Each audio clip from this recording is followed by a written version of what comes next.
What is going on, everybody? It's Alex back with another video, and I kind of want to revisit the topic that I covered in my last video, the leaks that came out and why I believe that all of the information distributed in that video is not necessarily true. So if you guys missed the last video I made and you're not familiar with what leak I'm talking about, basically a Reddit post came out where he talked about everything GTA 6. He talked about it being codenamed Project Americas, which we've heard before.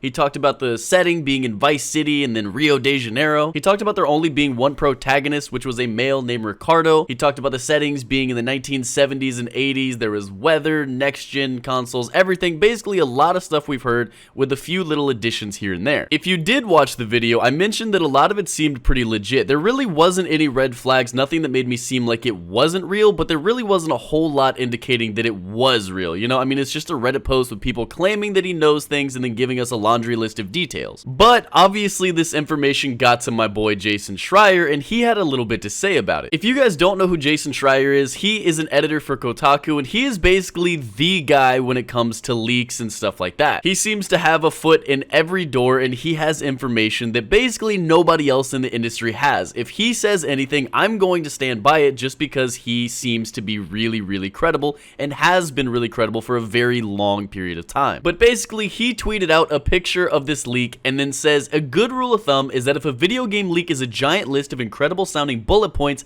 it's fake. Now, a lot of you guys may look at this and just be like, oh yeah, you know, it's a general rule of thumb, not a big deal, but I think it's a significantly bigger deal than that. I think he is straight up confirming that it's not true at all. And the reason I say that is because Jason Schreier has always been someone to have all this information but never really leak anything himself. He is the type of person who will wait for someone else to leak something and then he will confirm or deny its validity. For example, right before E3, Watch Dogs Legion, or at least at the time it was known as Watch Dogs 3, got a leak where there was basically a whole lot of information. We got news that it was going to be called Watch Dogs Legion, along with being able to play as any NPC, basically all this stuff that sounded really strange, and then Jason Schreier comes out of the woodworks and basically says, yes, I can confirm this, all of this is true. Obviously, a few days later, we got information, we got a trailer, we got everything, and as you can imagine, everything that was said in that leak that he confirmed was true. Vice versa, with other leaks, he's straight up said, no, this is not true if it's not. And then every single time I've seen him do this, that information comes out to be false. So the fact that he's commenting on this leak at all tells me that he has some information and he knows that this is not true. I don't think this tweet is just a public service announcement saying, hey guys, maybe if a tweet is like this, maybe if a leak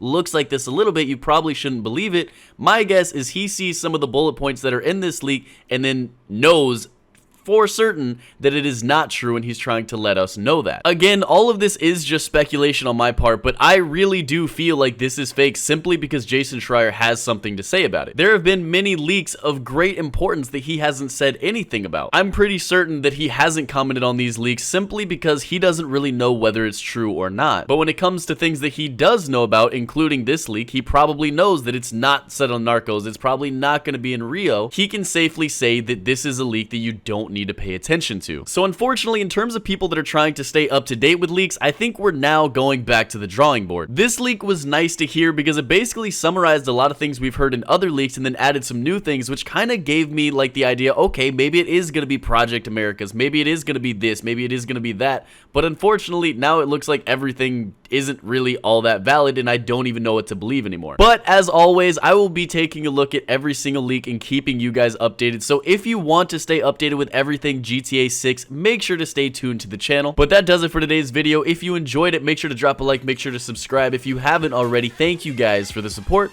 Peace out.